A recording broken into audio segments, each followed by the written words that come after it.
माँ की ममता। रात के 2 बज रहे थे। फ़ोन की रिंग बजती है। 25 साल का अनिल नींद से जाग बड़ा खुश होकर फ़ोन को रिसीव करता है।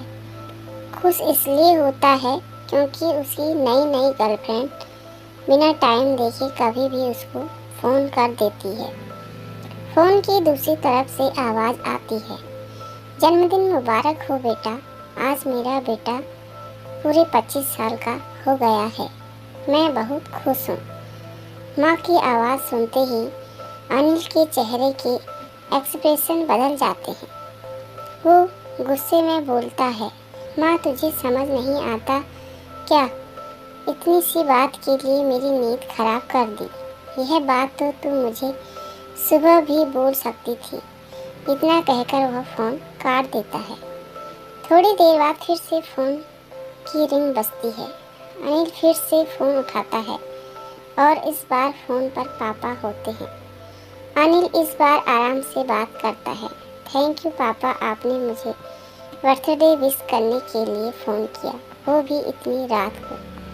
पापा कहते हैं, नहीं बेटा, मैंने तुम्हें मुबारकबाद देने के लिए नहीं बल्कि ये बताने के लिए फ़ोन किया है कि तुम्हारी माँ बिल्कुल पागल है। वो इतनी पागल है कि पिछले 1 महीने से मुझे हर दिन तेरा बर्थडे याद दिलाते आ रही है। वो इतनी पागल है कि तू हमसे सैकड़ों किलोमीटर दूर है, फिर भी उसने यहाँ पर खुद अपने हाथों से तेरे लिए केक बनाया है। ऊपर से ये जिद कर बैठी है कि जब तक तुझे विश नहीं कर देती तब तक न खुद खाना खाएगी न मुझे खाने देगी। अनिल सब ध्यान से सुन रहा था और उसे ये महसूस भी हो रहा था कि उसने अपनी माँ को फॉर गारंटेड ले लिया था। वो बोला, नहीं पापा, माँ बिल्कुल पागल नहीं है। पापा कहते हैं, नहीं बेटा, तू अपनी माँ के पागलपन को नहीं जानता, मैं जानता हूँ। वह तो 25 साल पहले ही पागल हो गई थी जब डॉक्टर ने उसे कहा था या तो हम बच्चे को बचा सकते हैं या आपको। उसने बिना 1 सेकंड भी सोचे बच्चे को बचाने का फैसला ले लिया और मुझे भी कसम देकर उस फार्म पर साइन करने के लिए मना लिया था जिस पर लिखा था उसकी ज़िंदगी इस ऑपरेशन से खतरे में और अगर उसे कुछ होता है तो उसके जिम्मेदार डॉक्टर नहीं होंगे। अब तू ही बता, बिना तुझे देखे जो औरत तेरे लिए मरने को तैयार हो जाए उसे हम पागल नहीं कहेंगे तो क्या कहेंगे? इतना कहकर पापा ने भी फ़ोन रख दिया। अनिल ने भी अब यह महसूस किया था कि वह जो कर रहा था वो भूल नहीं, गुनाह था। हाँ, एक बार किसी इंसान को दुख दो तो कोई बात नहीं, लेकिन भगवान को दुख देना गुनाह ही होता है और माँ भगवान से कम नहीं होती।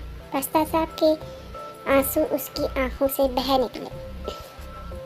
सवेरा होते ही अनिल अपने घर की ओर रवाना हो गया। अपने माँ बाप से माफ़ी मांगने के लिए घर पहुँचते ही उसने पहले माँ से माफ़ी मांगी जिसने उसे गले से लगा लिया। फिर वह अपने पापा से माफ़ी मांगने लगा। पापा ने कहा, कोई बात नहीं बेटा, जा तू वापस चला जा। तेरी माँ हमेशा कहती थी कि तू उसे बुढ़ापे में संभाल लेगा, लेकिन मैं उसे समझा दूंगा और जैसे आज तक मैं उसे संभालते आया हूँ वैसे ही आगे भी उसका ख्याल रखूँगा। उसे भी यह समझ लेना चाहिए, जो बेटा उसके एक फ़ोन करने से परेशान हो जाए वह उसे उम्र भर क्या संभालेगा। बाप की ऐसी कड़वी बातें सुन अनिल की आंखें बहने लगी। वो सर झुकाए अपने बाप के सामने चुपचाप खड़ा रहा। अपने बेटे को परेशान देख माँ आगे आती है और पापा को कहती है, जाने दीजिए, माफ़ कर दीजिए, हमारा ही बेटा है। माँ की ममता का मोल ना कोई लगा पाया था ना कोई लगा पाएगा। 9 महीने प्रसव की पीड़ा सहन करके हमें नई जिंदगी नई दुनिया में लाने वाले माँ ही हमारी हर गलती को माफ़ कर सकती है। उम्मीद करती हूँ आपको यह कहानी पसंद आई होगी।